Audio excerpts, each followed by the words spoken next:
participate fully in this meeting. So, should there be any comments in Spanish, you're welcome to join the Spanish interpretation at the little globe at the bottom. I will put the instructions in Spanish. Muy buenas tardes y casi noches. Estamos felices de encontrarlas y de que nos acompañen en esta reunión. Ya saben cómo conectarse a la interpretación. Hay un globito en la parte inferior de del computador donde pueden poner interpretación y español.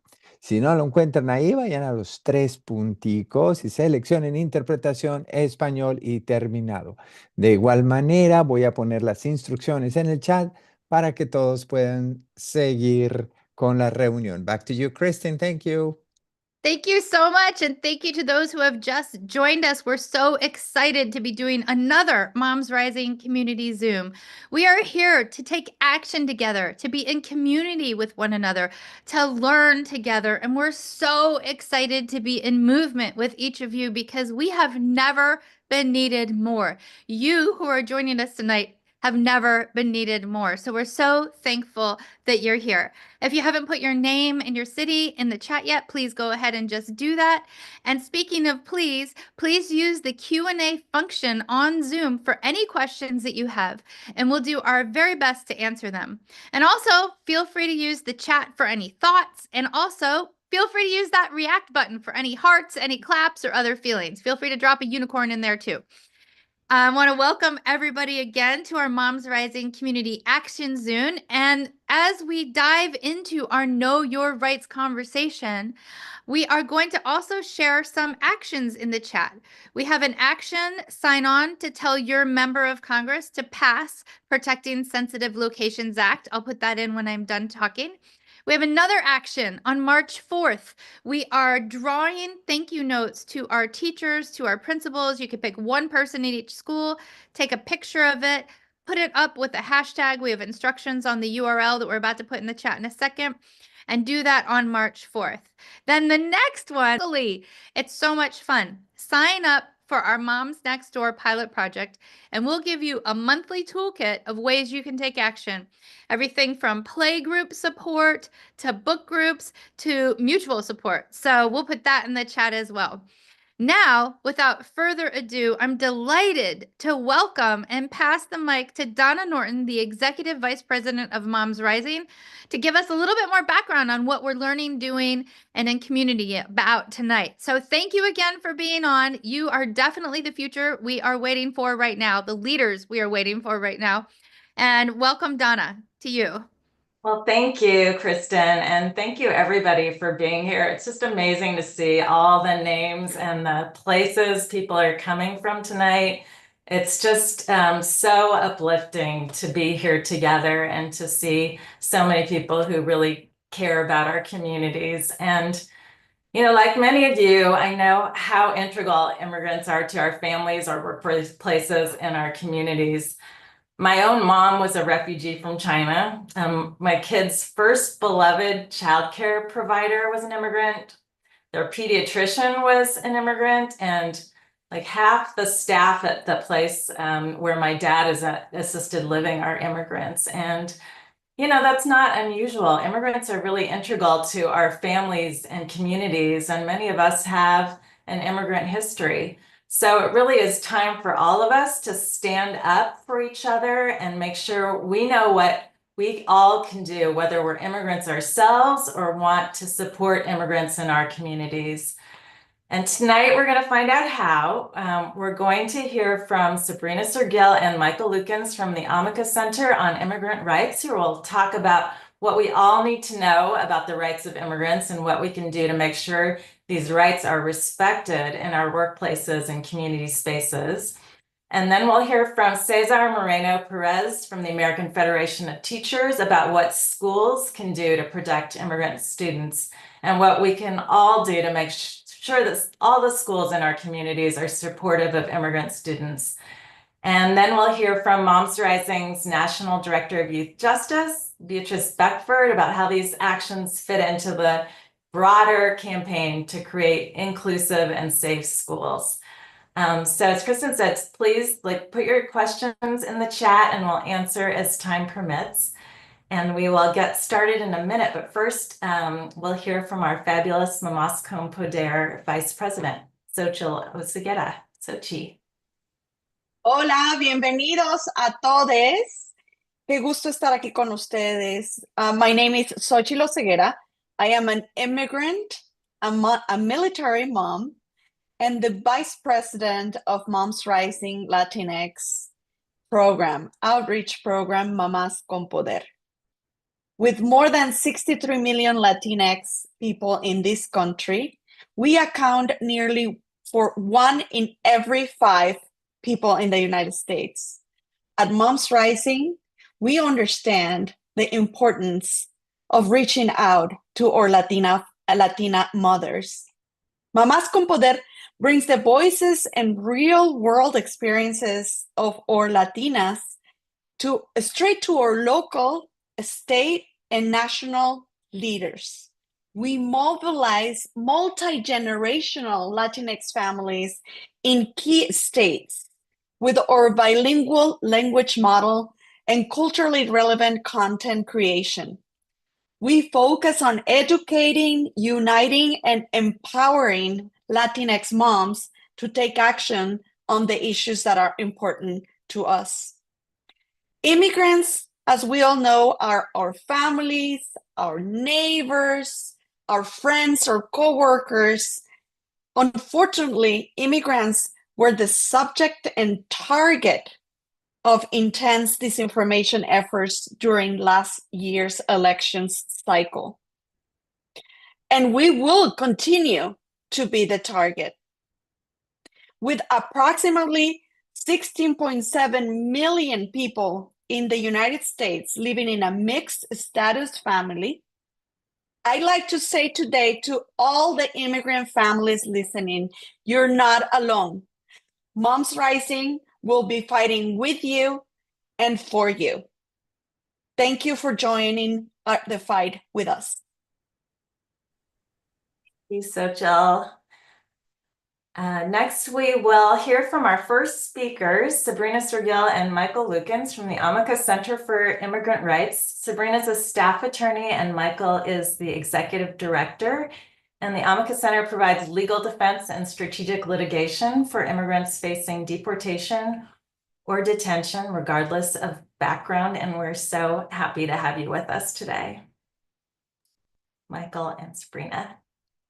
Yes, thank you. I see. Oh, there we go. So thank you, everyone, for having us. We are very happy to have these conversations and be in community with you. The Amica Center is based in DC, but we have a national footprint. We do a lot of work. Our day-to-day is providing free legal representation to adults and children as young as toddlers who are facing deportation. And then we overlay that with lobbying, advocacy, and national impact litigation.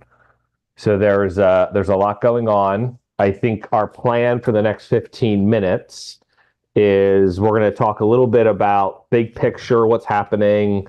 Sabrina is going to talk to you about sort of the overview of the immigration system, where people are being detained. Then we'll talk about sensitive locations, registration, funding, how to protect yourself and your family at home. Thank you to everybody saying thank you. It's our work and your work. You're all here to help us and to help our communities. And then we'll talk about ways to protect yourself at home, at work, etc. So let me set the stage here a little bit. I was at the same organization I am now, Amica Center, during the first Trump administration. It was nowhere near as bad as it is now. The attacks on immigrants, the xenophobia, the hatred, the racism is really, it's just a whole nother level than it was in 2016. The idea of mass deportation really is mass detention, right? And one of the things that Amica Center is an expert in is helping people who are being held by the government in detention centers. You can't deport people typically without first detaining them. And so we're talking about separating families, tearing apart breadwinners, having people in prolonged detention.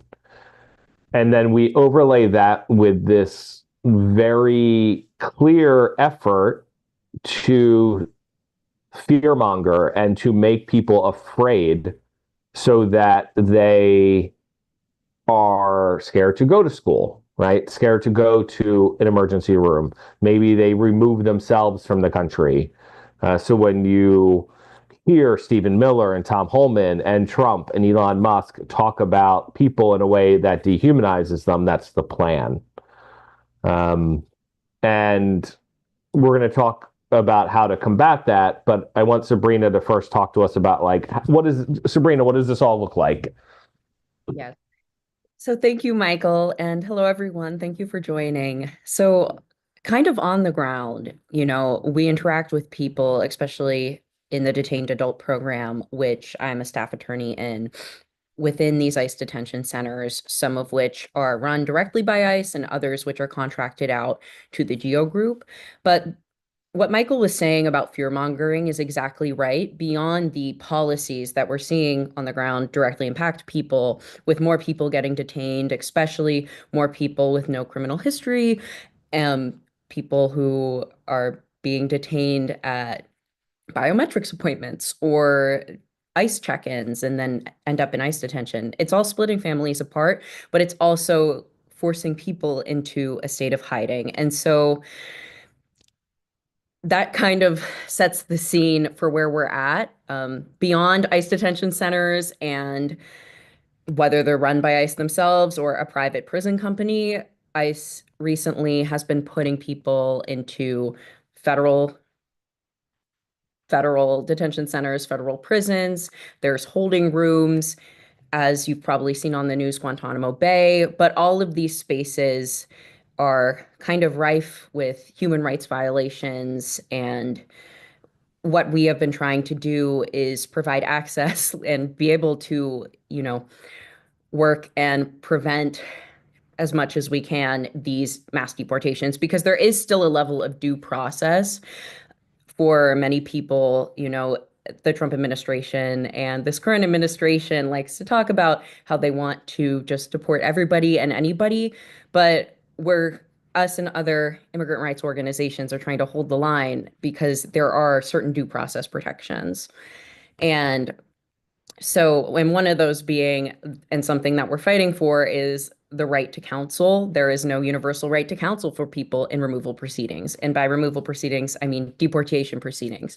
You are not guaranteed a lawyer if you are detained in ICE detention and are facing deportation, which for some people can result in their persecution or death. For others, families being split apart.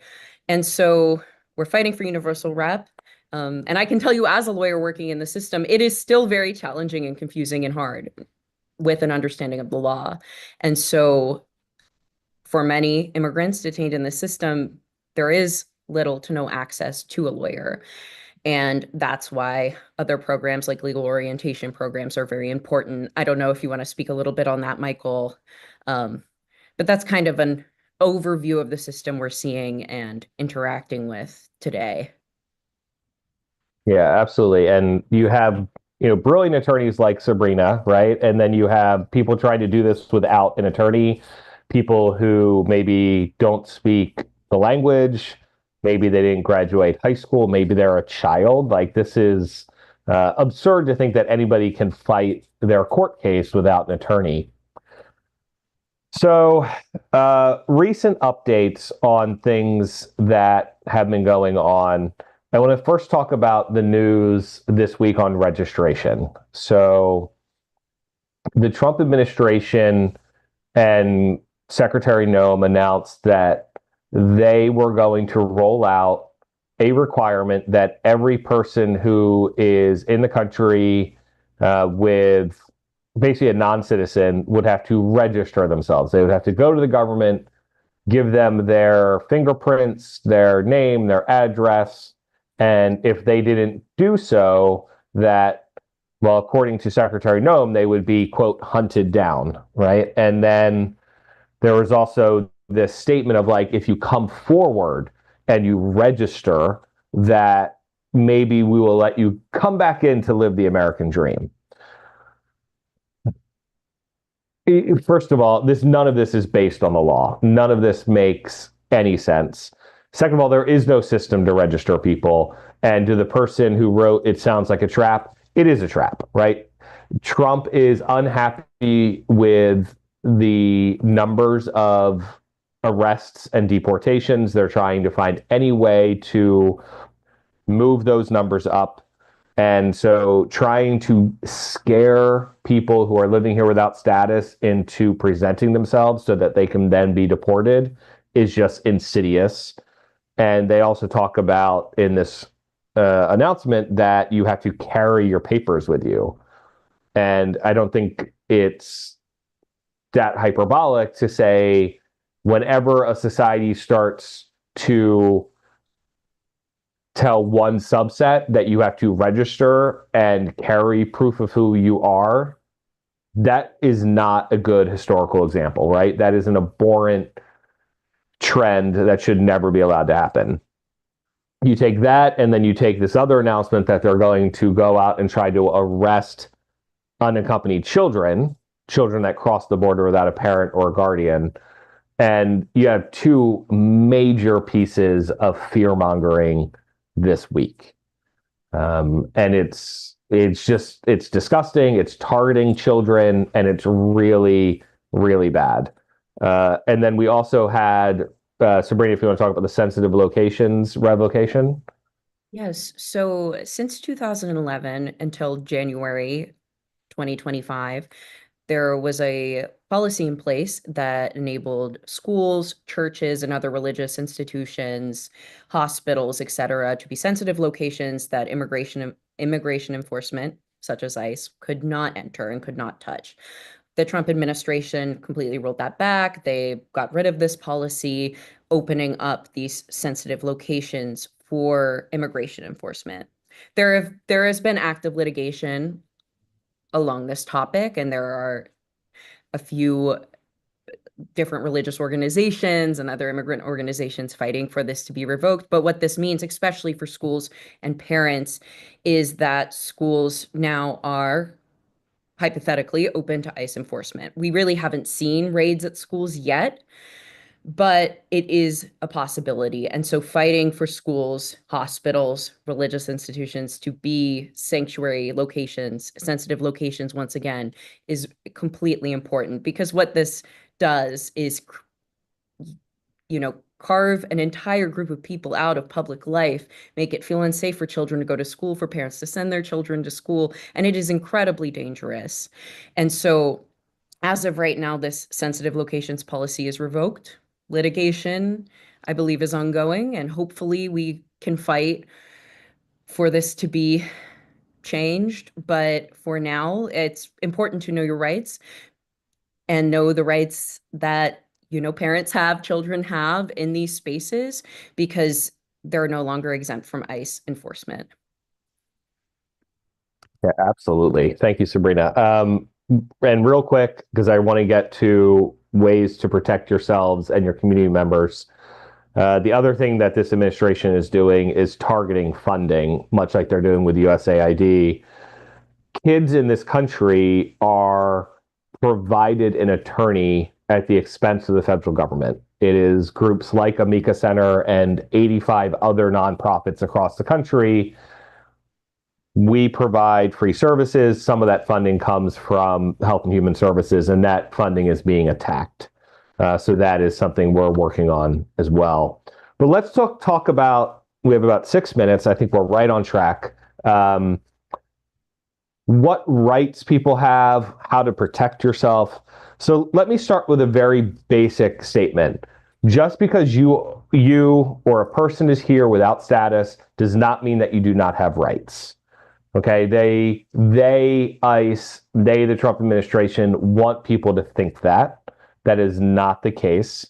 I also want to acknowledge it is very hard in a moment of trauma to advocate for yourself and to assert your rights. That's not only true for immigrants, that's true for people going through the criminal legal system as well. But it is important to know them, to assert them, so that later, if they are violated, that can be part of your court case. Sabrina is going to talk to us in more nitty gritty, but I want to mention a few things. One, it's important for people to know that ICE can lie to you, right? Well, all law enforcement can lie to you, but ICE may say, we're the police. ICE may wear a police or a law enforcement jacket, right? They may not identify themselves as ICE, and that is legal for them to do so. So being aware at all times right now of your surroundings, of what's happening, is incredibly important. And the other thing is, a lot of this comes down to just being prepared. So Sabrina, can you talk to us about family planning? Yes. So there are a couple things that are important to do that you can do in advance. The way I've heard it described that I think can be good to look at it is before, during, and after, knowing what to do before you even encounter ICE or have that potential, during what to do and what are your rights if you do encounter ICE, and then after what to do if someone you know or love or even yourself is detained by ICE. So in this before stage, there is importance to family preparedness planning. And after we're done speaking, I can drop some links in the chat for examples and guides of family preparedness planning. But these are basically emergency plans where you put all of your information down, important people to contact, important things that are just written out for if you encounter ICE and are ultimately detained. Another thing, kind of in advance, is power of attorney. There are some really helpful resources we can share as well for families who have, mixed status families and who they might designate as power of attorney. And other things to note in advance are knowing what documentation to carry with you. So if you have any sort of lawful status or pending status, even, it can be important to carry copies of those. It's recommended not to carry foreign identification documents with you, such as a foreign passport, because ICE or immigration, the Department of Homeland Security, could use them against you, as it is proof of foreign citizenship. And then kind of moving into this during, like what to do when you encounter ICE. As Michael was saying, ICE can lie to you, but your rights do vary based on the situation you encounter them in. One place where ICE is conducting, quote, raids is often at people's homes or apartment complexes, etc. And you do have a lot of or stronger constitutional rights in the home or in spaces that are deemed private. So it is really important to know the difference between a judicial warrant and an administrative warrant, because in the home, ICE needs a judicial warrant, which is a warrant signed by a judge or a magistrate for you to have to let them in. And this is something ICE does not often procure. Usually they will have administrative warrants that'll say the Department of Homeland Security on the top and be signed by an ICE agent and try to assert these as warrants for you to let them into the home. But there is no constitutional requirement to do so. In order to let any federal agent into your home, they have to have a warrant signed by a judge. And it would say a US court on it. You would see a judge or a magistrate's signature. And so it has been recommended, if ICE were to show up in a private space like your home, an apartment, to ask them to slide the warrant under the door for you to see. But you always have the right to remain silent. And if it is not a judicial warrant signed by a judge or a magistrate, you can try to assert your rights. But as Michael said, it can be really hard in the moment. And so that's where, red cards and other guidance that help people assert their rights come in handy. And so I think Yeah, these are things. Yeah, and on Sabrina, on top of that, I mean, thinking about you do not have to speak, right? If you're walking down the street and someone says, "Are you a citizen?" You do not have to answer that question, right? The other thing is, a lot of people get picked up in what's called collateral arrests. So ICE has a reason to go pick up Sabrina. I am having coffee with Sabrina. I am sitting there and they say to me, okay, you're with Sabrina.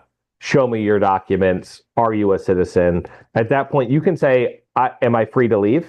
And if they say you are, you can leave. Or you should just say nothing.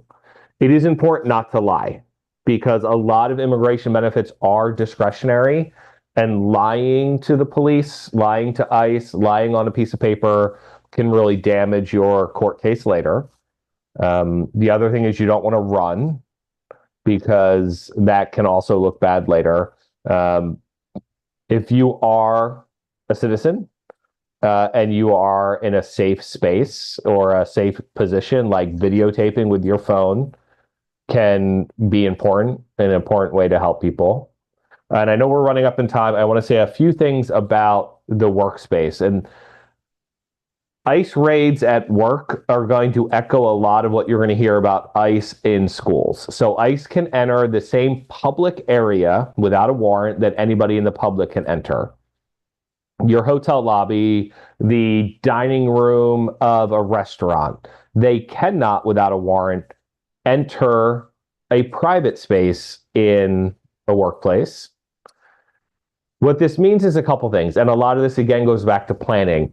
Talking to your employees, do not let ICE in, right? Because if an employee opens the door and lets them in, they're going to go in, right? Just like the regular police. Having signs up that says private or employees only is important, and taking pictures of that. So really thinking about if you have employees who have questionable status. Sorry, someone in the chat just said just like vampires, and I don't know who said that, but yes, just like a vampire, do not invite ICE into your house. So I'm gonna use that in my next thing. Yeah, really be thinking about all those things. And the other thing I would say is if you're an employer, if you're in a position to do so for your family, have a lawyer that you can call. Whether that is a private attorney, if you're an employer, know the number for a local nonprofit, and also be aware there's unfortunately, a lot of scam attorneys in this space. So really, if you're going to hire an attorney, do some vetting, call the local bar association, make sure they have a website. Unfortunately, there's a lot of scams out there. We ran over by a couple minutes, so I want to stop there. I'm happy to answer questions later. And we'll be here to chat. Yes, thank you so much, Michael, and Sabrina. One of the questions that we are seeing is where can people find information, and that is resources and legal counsel? Do you have a specific website? Where would you recommend, or a phone number? Do you have those resources for our audience? Yeah, so there's a couple national resources that we can provide. Places like the National Immigration Law Center and CASA has really good national broad materials, and then depending on which state you live in will change the type of family planning materials that you need. Luckily, I mean, there's nonprofits in every state doing this type of work. If you look at honestly, if you just Google like the nonprofit doing immigration work in your state, something will pop up. You can always call the immigration courts. Don't give them your name, right, or phone number, but they maintain a list of pro bono resources. And then if you have a local AILA chapter, the American Immigration Lawyers Association, they can provide. Catholic Charities can provide. So there's a lot of nonprofits out there, and it's very regional or very local. So thinking about, you should be looking at that now instead of when the emergency happens. Thank you. Yeah, go ahead, Sabrina. I just wanted to flag, and I responded to a question, but there is a database, the Immigration Advocates Network, where you can search by zip code and by detention center to see the organization. So if you search one of the Virginia detention centers, Farmville, on there, we pop up the Amica Center. And so you can see this based on where you are in the country. And I will also put it in the chat, but I responded in the Q&A with this. Thank you. If you have any questions, please make sure to write them on the Q&A box that is at the bottom of your screen.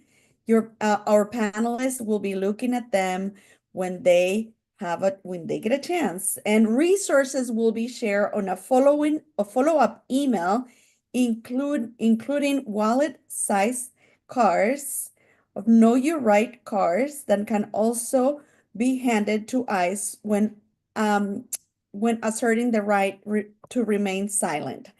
Available in 16 languages. I'm going to pass it over to Donna to continue the conversation. Thank you. That was fantastic. There's so many great questions in the chat, and Michael and Sabrina, I hope you can continue to answer them in the chat. And if we have time, we'll have more question and answers at the end, but that was super helpful. Thank you. Next up, we'll have Cesar Moreno Perez, who's the Associate Director of Human Rights and Community Relations at the American Federation of Teachers. And he oversees AFT's work on immigration, unaccompanied and refugee children, U.S. child labor, and is an integral part of the team that guides AFT's policy and programs for families and educators. So welcome, Cesar. Thank you very much, Donna, for having me. I'm going to share my screen now, attempt to do that. Let me see here. And hopefully this works.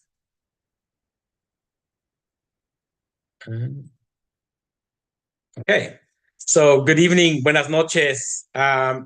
My name is Cesar Moreno Perez with the AFT Human Rights and Community Relations Department. As you know, the AFT represents 1.8 million educators throughout the continuum of public education, from early childhood educators to college professors, school support staff, nurses, and other public employees. And it's an honor to join you all this evening to celebrate, honor, and strategize with all of you about to help support and protect the nation's most vulnerable students and families. I want to thank Donna, Xochitl, and the Moms Rising team for the invitation to join you all this evening to discuss the resources that the AFT has put together to help support educators, students, and families in these uncertain times. With the shifting landscape of immigration, the AFT is proud of the partnership with Moms Rising, Mamás con Poder. You know, as educators, regardless of where we are in the continuum of public education or as community leaders, we cannot be silent to the shifting winds that are threatening the livelihood of children and families throughout this country. The very same rhetoric that is threatening the educational access rights of our undocumented students. I'm very intentional with the title of the presentation, is education, not deportation. We should put in center the well-being of children and families first. Regardless of what our political affiliation is, we must recognize that the re-election of President Trump has unleashed a hurricane of xenophobic and nativist enforcement policies that are cracking the foundation and security and safety that immigrants have worked so hard to build for themselves and their loved ones. Immigration should not be a Democrat or Republican issue. It is an American issue crying out for resolution. 1 in 5 workers in this country is foreign born. 1 in 4 kids has an immigrant parent. So an attack on an immigrant worker is an attack on all of us. But until our congressional representatives have the political courage to ask, we must be disruptors in this work. A check and balance to these draconian policies and executive orders. And we need you to be successful. We need Moms Rising's network to be successful. We need your neighbors, your coworkers, your fellow parishioners need you. Our dreamers and our documented colleagues need you. Our undocumented families living in fear need you. The children that are being separated from their parents need all of us. And it is our responsibility as community leaders, union activists, parents, and people of conscience to ensure that everyone who contributes to strengthening our communities is welcomed and supported, regardless of where their parents were born. I really want to center the conversation remembering the life of Jocelyn Rojo Carranza, who died earlier this month by suicide after relentless bullying over her family's immigration status. Her classmates taunted her, saying immigration agents would take her parents away and that she would be left alone. It's heartbreaking that we lose such an angel in a young life. Her death is part of a broader conversation that is gripping children across this country. We hear it constantly from our members that children are coming to schools with increased anxiety, fear, and depression. How can children be ready to learn in this toxic environment? But we have to recognize that we are here because of Trump's administration's war on immigrants and the hardline anti-immigrant policies that are threatening the safety and security of immigrant youth, their families. And we have to say basta. Basta to that bigotry and this hate. It's been a little over a month, and in the short amount of time, the Trump administration has managed to create chaos and inflict pain in the lives of millions. As Michael and Sabrina laid out, make no mistake about it, the executive orders and policies are designed to terrify and devastate immigrants, children, and families, communities across this country. It's an attempt to criminalize all immigrants. ICE and CBP agents have been emboldened to detain and question anyone they suspect in this country to be undocumented. Hardworking undocumented immigrants are being hunted down by the administration's deportation machine. And if it wasn't enough, we've seen the gutting of the protected areas and sensitive locations memo that used to safeguard schools, colleges, hospitals, and places of worship from immigration enforcement. Now, ICE raids can take place near or around schools, college campuses, or places of worship and hospitals. AFT president and the AFT officers have made it very clear. Our schools should not be grounds for deportation. Our hospitals should be places of healing, not means of deportation. But despite this new directive and gutting of the sensitive locations memo, we have to remember that our students and immigrant communities have rights, and that can be changed unilaterally by the president, DHS Secretary Kristi Noem, or the Border Czar Tom Honan. But we must be prepared. And that's at the heart of the work that the AFT has done over the last couple of months. We have tools and resources to help support our members and communities navigate this complex, chaotic, shifting winds with immigration. Everything that I will touch on tonight is at the aft.org/immigration, and I will make sure to drop in the chat some of these resources. But we have to remember that there are basic rights and protections afforded to everyone, regardless of their immigration status. I think Michael and Sabrina touched on some of those. But we have to also remember that all children have a right to a free K-12 public education. And that was litigated under Plyler v. Doe, a landmark U.S. Supreme Court case of 1982 that ruled that all children, undocumented children, have a constitutional right to receive a free K-12 public education, regardless of their immigration status or that of their parents. We also have to remember that there is the McCain-Vento Homeless Assistance Act of 1987 that also protects immigrant students who have become homeless as a result of having a loved one deported. And then there is FERPA, right? We can't forget that under the Family Educational Rights and Privacy Act, schools are prohibited without parental consent from providing information from a student's file to federal immigration agents if the information will potentially expose the student's immigration status. So schools must be safe havens, free from racism, discrimination, and the threat of deportation. Regardless of race and ethnicity or gender identity or national origin, we have to make sure that schools send a strong, resounding message that they see the students that are in the schools, that they see and recognize the value of the students and their parents and their communities. So we are asking our partners and our communities to push for safe zone welcoming policies at the school board level. We have worked with the National Immigration Law Center to create a sample resolution with guidance so that what school districts can do in order to reaffirm that their districts are welcoming places of learning. Because it's important that declaring a district as a welcoming and safe, inclusive district committed to providing secure environment for all students and education personnel and family sends a powerful message, again, that all of our communities are welcomed here, that they will not allow ICE to target and scapegoat our communities.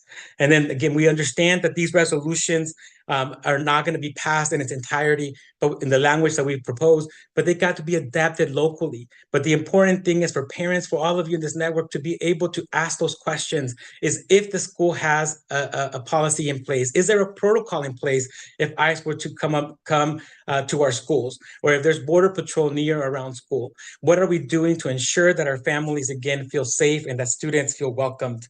Let's prevent another tragic human life from being taken because they don't feel safe at a school.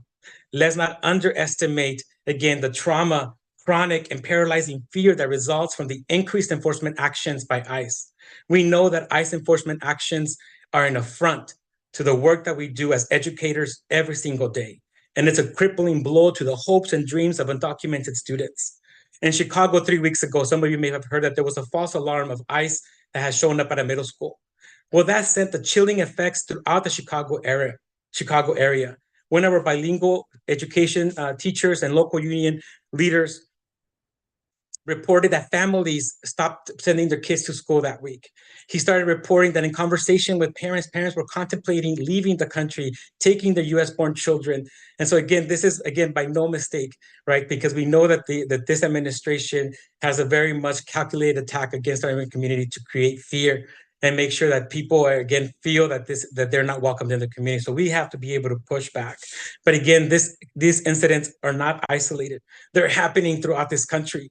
And it is our responsibility, again, as community leaders, union activists, parents, and people of conscience to ensure that everyone who contributes to strengthening our communities is welcomed and supported regardless of where their parents were born, right? So we have to make sure that we are creating these safe and welcoming learning environments for our children. We cannot remain silent. And this, my friends, is not a drill. So we are urging all of our members and all of our partners to take 6 simple actions. And you will find these resources on the AFT website, again, on aft.org/immigration. So the first one is ensuring that we are disseminating Know Your Rights information so that parents know and that they're planning, right? They're creating these family emergency plans, but that they know how to respond if there ever is an ICE enforcement action. In this same toolkit, you'll find the Know Your Rights card that Sochi had mentioned. We also have these resources, again, available in 6 different languages, from Korean to Chinese to Tagalog, Haitian Creole, and Spanish. So I encourage you, if you haven't yet visited the AFT site, to please go ahead and do so. Again, it's important that we all work together to be able to support and protect our families from the threat of deportation. We are also encouraging, again, families to create a family immigration preparedness plan. That's something that Sabrina mentioned earlier. And so in one of the toolkits that we have on our site, again, it lays out some step-by-step processes of what families can be doing to prepare in advance. And we should look at it we should be looking at these plans for work and for at home. Think about it as in any emergency plan. In case there is a fire or natural disaster, we have to be prepared. And so we have to make sure that our families, again, are prepared if and when the unfortunate ever happens. We have to continue to, again, be able to foster these spaces of welcoming spaces at our schools, right? You all play an important role. Make sure that you know that you go to your school board meetings and you make sure that you're asking your administrators at your schools, what is the plan in place in case there is ICE enforcement actions in our school and our campuses? Because the last thing we want is to make sure that the last thing we want is for there to be an incident, right? And then the community not be prepared. So I think a lesson learned from Chicago is that it activated the Chicago area emergency plan that they had in place, right? We had educators, administrators, community leaders all stand shoulder to shoulder to say, no, you're not coming into our schools and you're not taking our children. And that's the exact same rapid response that we want to see across this country take hold. And we also want to make sure that we are connecting and sharing resources. Again, the AFT has curated a whole bunch of resources, again, to support families and educators and students. All of that information, it's available on our immigration site. But we also have, through the AFT's platform, Share My Lesson, it's a collection of lesson plans and resources to help educators talk about immigration in their classrooms at all grade levels, that we are addressing the social and emotional and mental health needs of our students. And there's also the Colorín Colorado, which is a platform that the AFT helped curate and create. Again, it is the largest online repository for our English language learners and multilingual learners. So please visit these resources. And If you remember one thing, my presentation again is to say, again, we have resources, we have tools. Sometimes we may feel that it is overwhelming because the issue keeps changing daily, right? As I'm speaking, there's probably another executive order or another policy being released by the administration. But know that we are all working hand in hand to create these resources in a timely manner, to give you facts, to give you sound guidance. And we have produced them from K to 12 and also higher ed, because policies apply very differently in colleges that are not afforded at the K-12 level. So again, I encourage you to visit our website. And finally, take action. Become that resource for families. Advocate for these policies that support undocumented students and their families. Push for these legislative solutions and sanctuary policies to protect students and families from the threat of deportation. Operationalize them, make them system-wide, right? Sometimes people say, oh, but my school passed that the last time around. Well, the last time around, we are in a new day, right? And we got to make sure that they bring those policies up to date, to make sure again that we are revisiting them so that nobody is caught off guard. I think the best arm or the best weapon against what is happening against our communities is knowledge. Knowledge is very powerful, and we got to make sure again that our communities are informed. And make sure that you visit our website. And again, write to your member of Congress. I think Donna mentioned it earlier, right? We got to make sure that Congress passes the Protecting Sensitive Locations Act. This is it would be the landmark legislation that aims to codify the protections for immigrants at essential services locations that was introduced by Congressman Adrian Espaillat and Senator Richard Blumenthal. And finally, join us March 4th. That's another opportunity to be in community, to call attention to the divestments that are happening against public education and the attacks on workers. Join us in this struggle. We cannot continue to allow politicians to use our students and families as scapegoats and score cheap political points. Let's put President Trump on notice that we will fight back against the xenophobic, racist, and exclusionary policies that are threatening the fundamental pillars of our country that this country was founded on. Now more than ever, we need to unite, work together, juntos, together, to put the safety and well-being of children and families first. Together, we can serve as that beacon of hope for our students, our children, and families in these challenging times. Together, with your help, we will continue fighting to uplift what is best about America, that we are a nation who celebrates our differences instead of using them as a tool to stoke fear in one another. Muchísimas gracias. Thank you, Cesar. Thank you for your passionate advocacy and for all you're doing. And I will drop the link to your resources in the chat right now for all those amazing resources. And next, we will hear from Beatrice Beckford, Moms Rising's National Director of Youth and Family Justice, to share a bit about how this all fits into the broader work of making schools safe and inclusive. Beatrice, welcome. Thank you, Donna. Good evening, everyone. It is a pleasure to be here with you all tonight as the proud daughter of immigrant parents. And I want to start by acknowledging that the fear students, teachers, and families across the country are experiencing is very real. Many are anxious and uncertain about the potential impacts of President Trump's immigration policies. We've been inundated with anti-immigrant commentary. It is both exhausting, it is scary, but we have all of us. This includes President Trump's inaugural address, where he boasted about how he would send millions and millions of undocumented immigrants back to their countries. And less than a day after taking office, he revoked long-standing policy that had prevented federal immigration enforcement from making arrests at schools and other sensitive locations, such as hospitals and places of worship, which you've heard many of my colleagues talk about, and resources have been put in the chat on for taking action. This administration's harmful rhetoric has forced schools and communities to live in fear, and this fear-mongering does not just hurt immigrant and undocumented families. It ripples and harms entire communities and is counter to the enshrined right all children have to a public education. The U.S. Department of Education, in its purpose, affirms that all children in the United States are entitled to a public education regardless of their immigration status. And this includes the estimated 600,000 undocumented kindergarten through 12th grade students in the United States. So let's be clear, we are bearing witness to a fracturing of the delicate ecosystem in our school districts across the countries. Schools have always been essential sites of opportunities for students, families, and communities, and should be safe places that cultivate belonging and facilitate student success, because you can't have one without the other. Children and families don't have to have immigrant parents or loved ones to struggle in this moment. And armed law enforcement, including ICE in schools, doesn't help students and educators feel safer, and it definitely doesn't help them learn more or teach better. What emerges from this administration's free-for-all approach to law enforcement in our schools is the perpetuation of the school-to-prison pipeline, a trend where we see students funneled out of public schools and into the juvenile and criminal justice systems. And for undocumented students, this culture of criminalization continues through the school to deportation pipeline. This pipeline continues to deny too many students, too many children, too many families the opportunity to grow, learn, make mistakes, and reach their full potential. A significant factor that fuels the school to prison pipeline and the school to deportation pipeline is the regular presence of law enforcement in our schools, including ICE. The impacts of law enforcement in our schools on student discipline and learning are very well documented.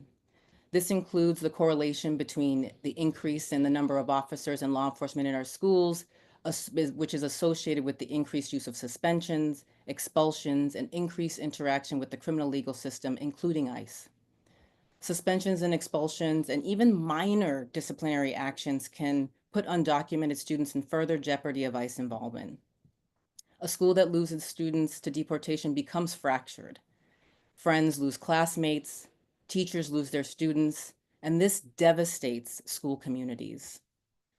The anti-immigrant rhetoric also emboldens people, including other students, to harass and target supposed immigrants and anyone they deem as other. As Cesar lifted up earlier, we remember 11-year-old Jocelyn Rojo Carranza, and we hold Jocelyn's family and her loved ones as we come together to fight for our rights and the rights of our immigrant families and loved ones.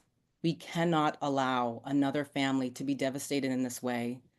We cannot allow another family and or community to be forever broken from this kind of devastating loss. Jocelyn should be here with us today.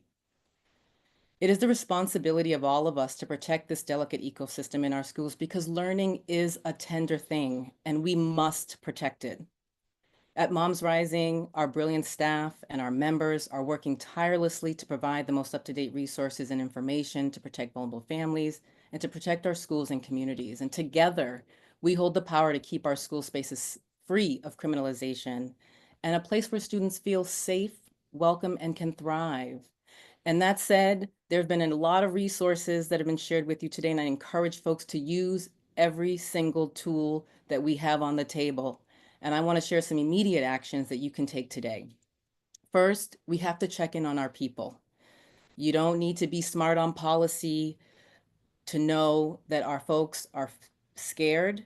Undocumented, mixed status, and immigrant children and families across the country are living in fear, and we need to create a culture each and every day in the steps that we take throughout our daily lives to create a culture of care where we show up for our folks.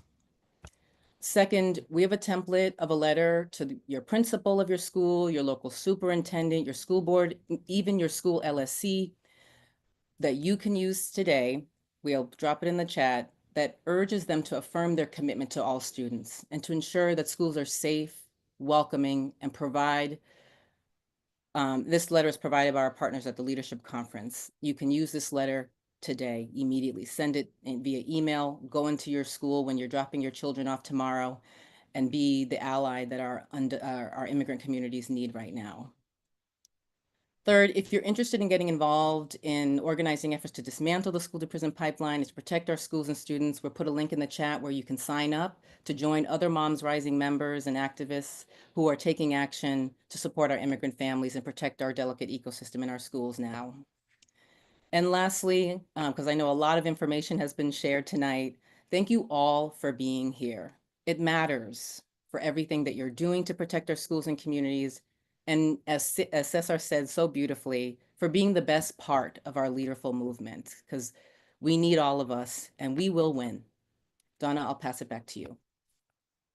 You B, and thank you all. Thank you to Cesar, Michael, Sabrina, Xochitl B, and our voices are so needed and powerful. And I'm going to turn it over because I know it's late for the East Coasters to Manifa Bandele, Moms Rising's Vice President and COO, to share some final thoughts. Manifa.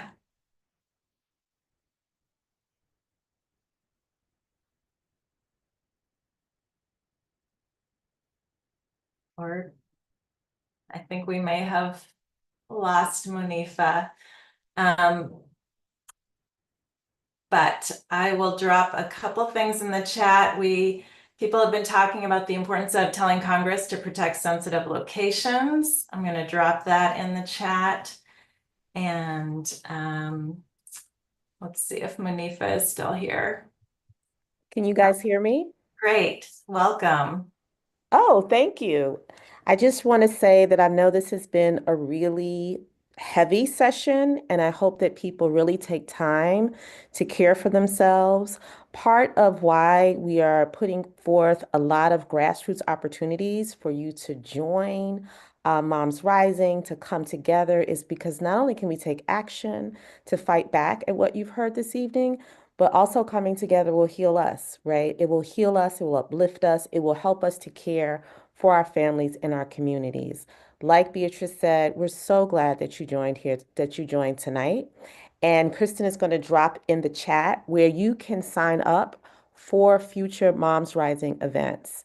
And remember, we will be having these mass calls now every single month. So stay tuned for March's call. Spread the word, invite your friends, invite your families. There'll be important, very salient topics on each one of these calls. And we're just so glad to have you here tonight. Thank you. Night, everybody. Stay well.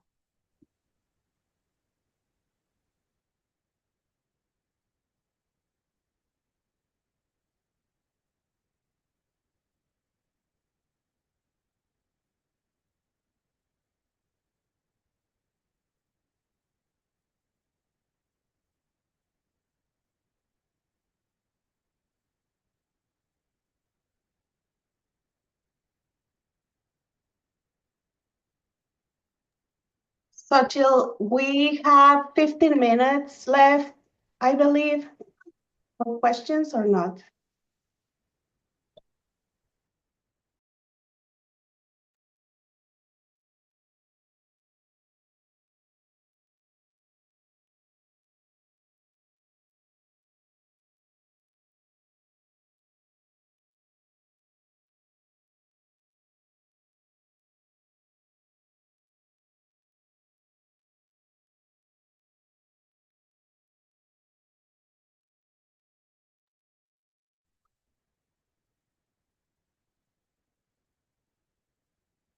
There is some people still here. Sochil, do we still have time for questions for the Q&A box?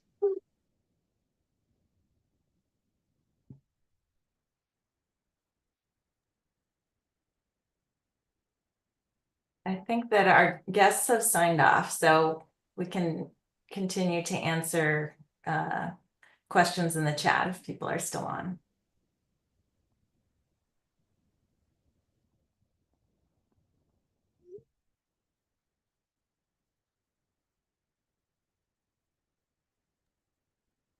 Yeah, there's still a few people here. I don't know, what do you suggest?